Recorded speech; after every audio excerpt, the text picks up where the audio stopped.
What's going on, JW Faction? My name is Josh Williamson. So for this whole video recipe, I'm going to show you how to make churros. They're very easy and simple to make, and they taste fantastic. So let's get started. So to start this recipe off, in this saucepan over the stove, I have 3/4 of a cup of butter. To that, I'm going to add 2 cups of water, 3 tablespoons of white sugar, 2 teaspoons of salt, and about 2 teaspoons of vanilla extract. Then you want to turn your stove on medium heat and let the butter melt, the sugar dissolve, and let the entire mixture come up to a boil.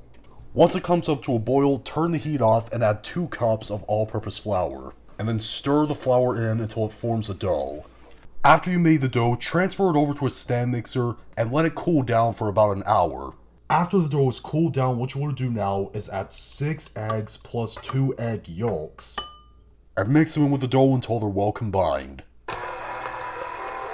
Okay, so next I have a big baking tray lined with parchment paper, and I transferred some of the mixture, not all of it because it's a pretty small piping bag, but into a piping bag fitted with a large star tip. And I'm going to pipe some of the mixture into a big line. And you can make these shapes as big as you want to, but pump them onto the tray. And then what you want to do after you pumped out all the shapes you can fit on your tray is freeze them. Now, usually when you see people make churros, they usually just pump them straight into the preheated oil that they're frying them in. With freezing them while they're in the shape like they are, I prefer doing that because I feel like it's easier and it helps them make them look more presentable. While the churro dough is freezing, we're going to make a chocolate dipping sauce. Now, in this bowl, I have 1 cup of semi-sweet chocolate chips and half a cup of heavy whipping cream. And what I'm going to do is I'm going to put this in the microwave on high for 30 seconds, give it a stir, and repeat the process until the chocolate is melted and it's well combined with the whipping cream. After the chocolate and heavy whipping cream are melted and combined, we're going to add 1/8 of a teaspoon of salt and 1/4 of a teaspoon of cinnamon to the mixture. These 2 ingredients will really enhance the flavor of the chocolate, which is amazing. Next, get a deep fryer or a deep pot filled with oil with a thermometer in it and preheat it to 375 degrees Fahrenheit or 190 degrees Celsius.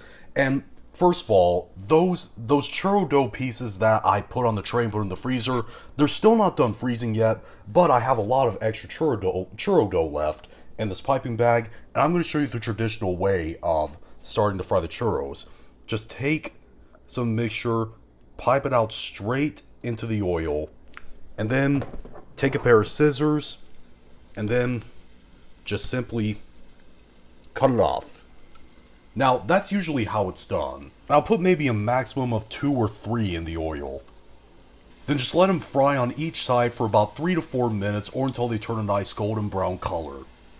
After they're done frying, drain them a little bit on paper towels. Then get some cinnamon sugar, which is literally just cinnamon and sugar mixed together, no measurements, just mix some cinnamon and sugar together. And then while the churros are still warm, put them in the sugar and make sure you toss them around and ensure that they are all well coated in the cinnamon sugar. Make sure every single inch of it is covered. And that's the first batch done. Now, the awesome thing that happened while I was coating them was one of them broke in half. Kidding, it wasn't awesome. As far as the frozen ones go, you could just take some and drop them in like that. And it's that easy. Alright, our churros are done. Like I said, they were really easy and really simple to make, and they taste awesome. By the way, here's a little comparison of the straight into the fryer and the freezing before frying. The freezing before frying just looks a little bit nicer in my opinion, but you choose whichever one you want to do. Now, these already taste awesome on their own, but dipping it in that chocolate dipping sauce,